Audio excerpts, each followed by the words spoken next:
Tara, samahan niyo ako pag-usapan natin yung buhay ng ibang tao. Mali yan ah. Este yung buhay ko. Ito nga pala ang kwento ko. Ako nga pala si Bor. Mahirap pero may pangarap. Sinusubukan mag-vlog para makaalis sa mahirap na buhay. Bigla na naman nga pala kami naligo ng ilog. Di namin inasan mga ganitong pangyayari. Di bali, napakaganda pala ng sikat ng araw ngayon. Mas maganda talaga pag biglaan, no? Di tulad ng plano-plano, hindi natutuloy. Sobrang init kasi ng panahon, naisipan namin maligo din ng ilog, syempre, pag palamig. At syempre, pag naligo ng ilog, syempre kasama na dyan yung food trip. Iniihaw na nga pala na yung food tripin namin for today's video. Syempre, pag nagutom kami, kakainin namin yan. Wala nga pala akong pang-ambag, kaya sabi ko, dalahin ko na lang isaging. Masarap nga pala yung inihaw na saging na yan, tapos isaw-saw sa bagoong na ginamos. Shoutout nga pala sa mga nakaka-relate na magang merienda. Syempre, ganyan yung mga kadalasang merienda dito sa bukid. Saging na inihaw lang o nilaga, tapos isaw-saw sa bagoong na ginamos. Do you know ginam? Ginams ba? O in Tagalog, ginamos. Aywan ko rin ba yan kung anong tawag sa inyo? Basta yung bagoong na may dilis yun, pwede na yun. Napakasarap yun. Lagyan lang ng salamansi at sili. Dito nga pala kayo maliligo. Syempre, hindi naman yung kalaliman. Ang mahalaga, makababad lang kami ng mga katawan namin. Syempre, napakainit din ng panahon. Kaya sa mga nakakapanood dito, free lang nga pala maligo dito. Dito nyo nga lang pala yung matagpuan sa Sumurud River Bank ng Barangay San Rafael. Gumagawa nga pala ako dyan ng pangmalakasang sawsawan namin. Syempre, di mawala dyan yung toyo at asin. Samahan na rin ng sibuyas at kalamansi para mas masarap. Syempre, di na mawala dyan yung pampainit ng puwet, ang pampaanghang. At syempre, habang bakasyon, sulit-sulitin natin para mas masaya. Kaya sa mga nagpaplano dyan, kulayan nyo na, wag nyo na i-drawing. Muntikan nga pala napagtok dyan yung mga saging na niluluto namin kasi nga naiwan namin yan.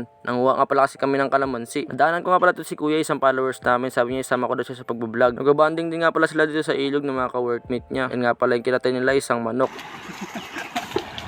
Si Kuya nagluluto ah. Ano naman mo kaya? Itong tubig.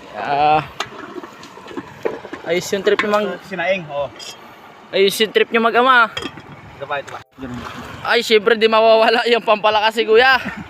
Siya nga palang may-ari ng puno ng kalamansi. Syempre, pangit din kung magkukuha kami ng walang paalam. Hingi lang naman kami ng konti, panglagay lang namin sa sausawan. Napakabait din naman ni Kuya at shoutout sa'yo, binigay niya kami. Sabi niya, kuha lang kayo dyan kahit gaano karami, wag nyo lang ibenta. Joke lang. Sinumulan na nga pala dyan ni Kirby maligo ng ilog kasi nga sobrang init na nga daw, sobrang antong. Sinet up na nga pala namin dyan yung mga kainin namin. Syempre, nagutom na rin kami dyan at nagkalam na yung mga sikmura. Kaya sabi namin, kain na kami. Dinagdagan ko nga pala yung inihaw namin dyang saging. Kapag nagayang style nga na pagluluto sa saging, syempre mas masarap yung mga hilaw pa lang. Hindi ko pa rin naman na-try yung hinog na, pero mas maganda para sa akin syempre yung hilaw. Wala nga pala kami nakadala ng mga plato, kaya sabi namin magkuha na lang kami ng dahon ng saging para pagpatungan ng mga pagkain. First bite nga pala ko dyan sa inihaw naming saging, tapos isasawsaw namin sa ginamos. Napakasarap yun ang ginamos na yan, guys. Tara, let's go, kain tayo mga idol. Pagkatapos nga pala namin kain, agpargos kami rin sa ilog na medyo mga magkalaga patunaw-tunaw sa gilid ang ilog. Ay dan, just mo, magkalmo. For today's video, ito na naman pala yung panibagong kwento ko. Hanggang dito na lang siya, guys. Maraming salamat sa inyo. At muli, ako si Bor, mahirap pero may pangarap at sana nagsaya kayo sa panonood ng video ko.